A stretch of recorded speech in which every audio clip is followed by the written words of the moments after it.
Fala aí galera, bem-vindos a mais um vídeo. Vou estar dando continuidade aqui então à série de vídeos sobre lógica proposicional. E no vídeo anterior eu tinha deixado aqui como exercício, como dever de casa, essas duas fórmulas aqui para vocês fazerem a tabela verdade. Então eu vou montar aqui a tabela verdade delas e você corrige aí, se você tiver feito, ou se você não tiver, pausa o vídeo, tenta fazer. Se você não sabe fazer, vê o vídeo anterior a esse daqui.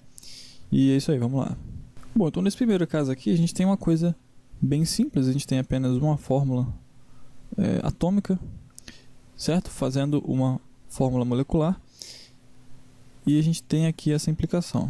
Beleza, então temos apenas dois casos aqui. O caso em que P é verdadeiro e o caso em que P é falso. Vamos analisar então o primeiro caso, P é verdadeiro. Se P é verdadeiro, então os dois itens dessa disjunção aqui são verdadeiros. Então, isso aqui é verdadeiro. E se P for verdadeiro, ainda nessa primeira interpretação aqui, nós temos que o antecedente desse condicional é verdadeiro. E como a gente viu aqui, essa disjunção aqui é verdadeira, o consequente dessa disjunção, o consequente dessa implicação, que é essa disjunção aqui, é verdadeiro também. E pela tabela verdade da implicação, o caso em que tanto o antecedente quanto o consequente são verdadeiros retorna verdadeiro. Agora vamos para o caso em que P é falso. Se P é falso, então a gente tem agora que esses dois itens da disjunção são falsos. Se ambos são falsos, então a disjunção também é falsa, porque a disjunção retorna verdadeiro se e somente se pelo menos um dos dois for verdadeiro. Então nós temos que essa disjunção é falsa. Como P é falso, o antecedente aqui desse condicional é falso. Então aqui a gente nem precisa ver qual que vai ser esse consequente, por mais que a gente já saiba que ele é falso.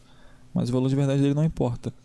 Porque se o antecedente de um condicional é falso, pela tabela verdade da implicação, a gente sabe que a implicação retorna verdadeiro. E aqui eu esqueci de colocar, é falso.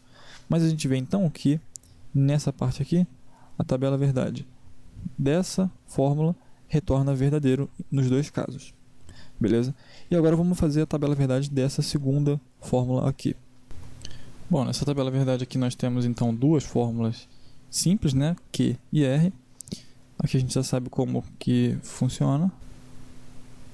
Bom, a gente vai ter que analisar então parte por parte. Como a gente está vendo aqui, essa fórmula toda ela é uma implicação, o operador principal aqui é o de implicação. Quais são os itens dessa implicação? Bom, o antecedente dela é isso tudo aqui, é uma disjunção. E o consequente dela é essa bi-implicação aqui, essa equivalência. Então, para essa implicação aqui ser verdadeira, ou melhor, o único caso em que essa implicação aqui retorna falso é o caso em que isso aqui é verdadeiro e isso aqui é falso. Então, vamos procurar por esse caso e quando a gente achar ele, a gente sabe que todos os outros a implicação retorna verdadeiro. Beleza? Então, Q ou R, vamos ver como que ele vai retornar aqui. Q ou R retorna verdadeiro se somente se pelo menos um dos dois for verdadeiro. Certo? Então, a gente sabe disso.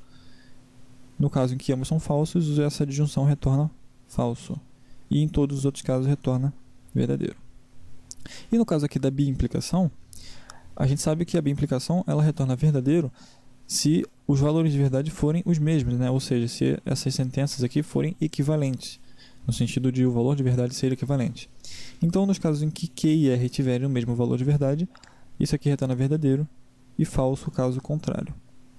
E agora a gente tem uma implicação dessa parte aqui nessa parte aqui. E a gente sabe, como eu falei aqui em cima, que a implicação retorna falso apenas no caso em que o antecedente é verdadeiro e o consequente é falso.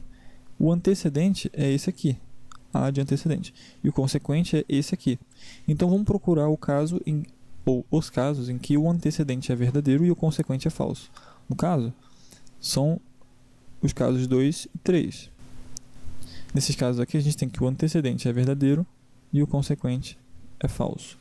Então a gente sabe que aqui retorna falso. E como isso é uma implicação, a implicação retorna falso apenas nesse caso, todos os outros casos são verdadeiros. Beleza? Então essa aqui é a tabela verdade dessa fórmula que eu deixei no último vídeo. Certo? Então, vamos para o assunto desse vídeo aqui. Como você vê aí pelo título, nós vamos falar aqui nesse vídeo sobre a função interpretação. Ela é bem similar, na verdade, ao que nós já vimos em relação às tabelas de verdade para os operadores, certo? Mas nós vamos definir aqui o que é essa função. Então, eu já falei no primeiro vídeo sobre operadores que os operadores de verdade, eles são funções, né? Eles são funções de verdade cujo domínio é o conjunto das fórmulas da linguagem e o contradomínio é o conjunto dos valores de verdade. E aqui a gente tem as fórmulas, certo? E nós temos aqui várias funções de verdade, por exemplo, a implicação. Então, a implicação vai pegar dois itens do domínio e vai atribuir um valor e apenas um valor de verdade a cada par ordenado do domínio. Beleza? Só que isso daqui é a função dos operadores de verdade, mas aqui a gente está falando da função interpretação. O que essa função faz? Bem, essa função ela é uma função do conjunto. A estrutura dela é a mesma. É uma função do conjunto das fórmulas da nossa linguagem e joga, né, cada fórmula da nossa linguagem joga no conjunto dos valores de verdade. Então, estruturalmente é a mesma coisa. Só que enquanto os operadores verofuncionais a gente tinha uma função para cada um deles, a nossa função interpretação ela vai ser definida de uma maneira um pouco diferente. Ela vai ser definida de maneira extensional. O que significa isso? Bem, se a gente tem aqui uma função, por exemplo, f de x igual a x ao quadrado, isso aqui é uma função definida de maneira intencional. Por quê? Porque eu estou dando as condições para que essa função aqui seja satisfeita, né? Ou melhor, estou dizendo o que vai acontecer, qual que vai ser o retorno dessa função quando eu colocar um determinado valor aqui no argumento dela. Isso aqui é definido de maneira intencional. De maneira análoga, a gente pode ter um conjunto, por exemplo, vamos supor que o conjunto C das coisas x que são maiores que 7, no caso aqui dos números x que são maiores que 7.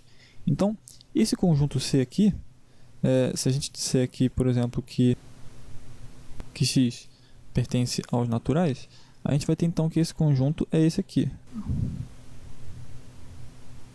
certo? Só que esse é um conjunto infinito, a gente não conseguiria definir ele apontando um por um quais são os elementos que compõem esse conjunto. Então é por isso que a gente define ele desse jeito aqui, de maneira intencional. Enquanto que o conjunto dos valores de verdade, por exemplo, eu vou chamar isso aqui de, sei lá, K, a gente consegue definir ele de maneira extensional, porque ele é finito e é pequeno. Então a gente define isso aqui de maneira extensional,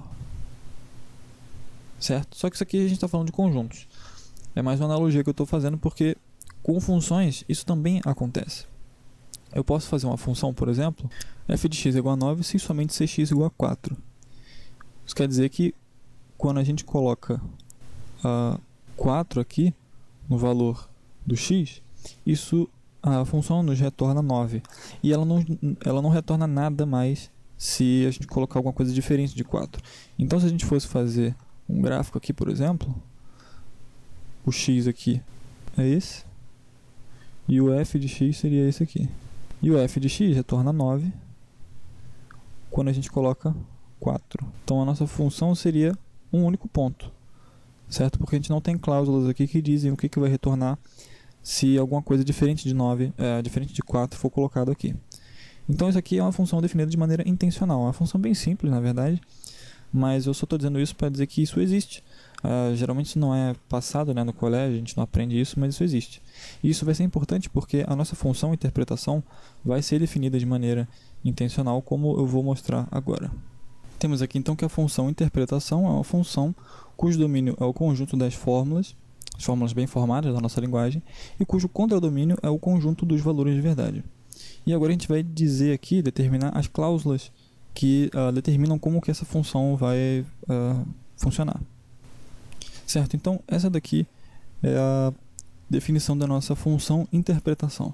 Ela tem aqui 5 cláusulas e a gente vai analisar aqui cada uma delas para ver o que isso significa.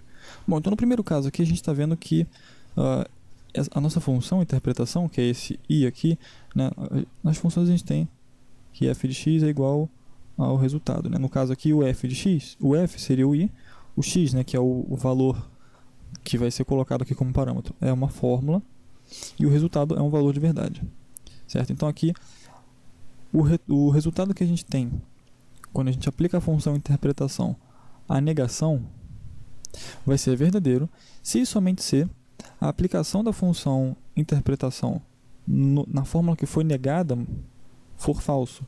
Ou seja, isso aqui está basicamente dizendo que se não P for verdadeiro, P é falso. E vice-versa, certo? Se e somente se. É basicamente isso, é mais uma formalização do que a gente já tinha visto antes.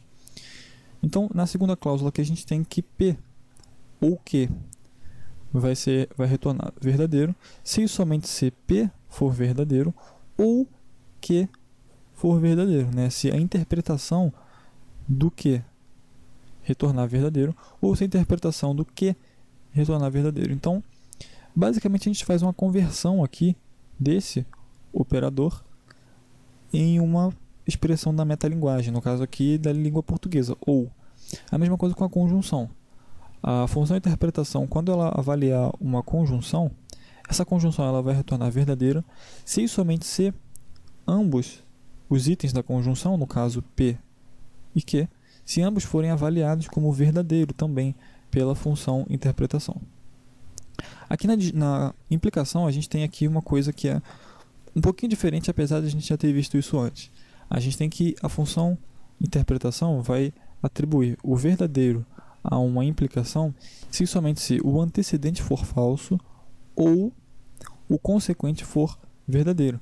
Como a gente tinha visto antes, né? Se a gente tem aqui a tabela verdade da implicação, a gente tem aqui que ela é falsa apenas nesse caso aqui.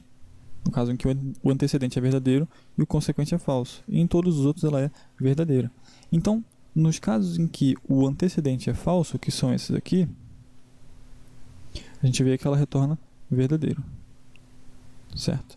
E nos casos em que o consequente é verdadeiro, que é esse caso aqui e esse caso aqui, ela também retorna verdadeiro. Então isso quer dizer que a implicação P implica em Q retorna verdadeiro se e somente se ou o antecedente é falso ou o consequente é verdadeiro. Caso contrário, ela retorna falso, que é exatamente esse caso aqui. Então é isso que está dizendo aqui. O antecedente é falso ou o consequente é verdadeiro. E na biimplicação, no bicondicional ou na equivalência, a função interpretação vai atribuir o verdadeiro se e somente se o valor verdade de P e de Q for o mesmo, ou seja, se aquilo que a função interpretação atribui ao P for igual àquilo que a mesma função interpretação atribui ao Q. Certo? Então, essa daí é a função interpretação e ela é uma formalização, né,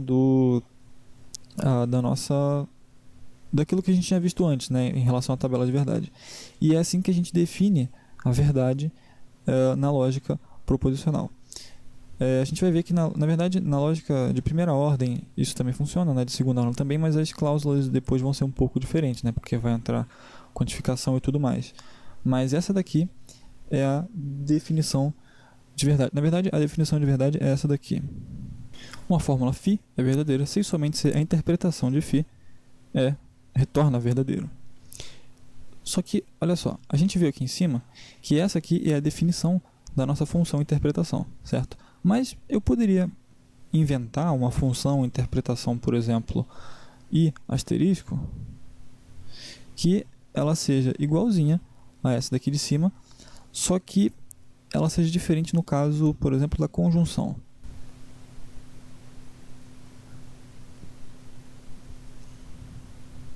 Então eu estou definindo essa função aqui, que ela retorna verdadeiro na conjunção, se e somente se ambos os itens da conjunção forem falsos. Certo? Então essa função aqui ela é diferente dessa aqui de cima. Isso quer dizer que as condições de verdade vão mudar. Uma fórmula que é verdadeira para essa interpretação aqui, talvez não seja verdadeira nessa interpretação aqui de baixo. Isso quer dizer então que a definição de verdade na lógica ela varia, ela depende da interpretação. Então aqui quando a gente diz que uma fórmula φ é verdadeira, a gente tem que dizer que ela é verdadeira em uma determinada interpretação, no caso aqui a interpretação I. E essa fórmula é verdadeira em I se e somente se o resultado da atribuição dessa função I nessa fórmula for verdadeiro. Beleza? Então essa aqui é a definição de verdade para a linguagem formal da lógica. Tranquilo? Isso aqui é importante porque, como a gente vai ver bem mais para frente, eu vou fazer, talvez, na verdade eu faça vídeo sobre lógica intuicionista. E a gente vai ver que na lógica intuicionista a definição de verdade é diferente. Em vez aqui de a gente dizer que P ou Q é verdadeiro, se e somente se P é verdadeiro ou Q é verdadeiro, na lógica intuicionista a gente vai ver que essa interpretação aqui ela atribui verdadeiro se e somente se existe uma prova para P ou se existe uma prova para Q. Então a definição é diferente. Então os conceitos de verdade na lógica proposicional, na lógica clássica no geral, são diferentes. É diferente, o conceito de verdade é diferente daquele da lógica intuicionista, por exemplo. Quando a gente coloca mais valores de verdade, se a gente trabalha com lógica difusa, isso também vai mudar. Beleza? Então essa daqui é a função interpretação. O vídeo termina por aqui e no próximo vídeo nós vamos falar sobre tautologia, contingência e contradição. Beleza? Então até o próximo vídeo.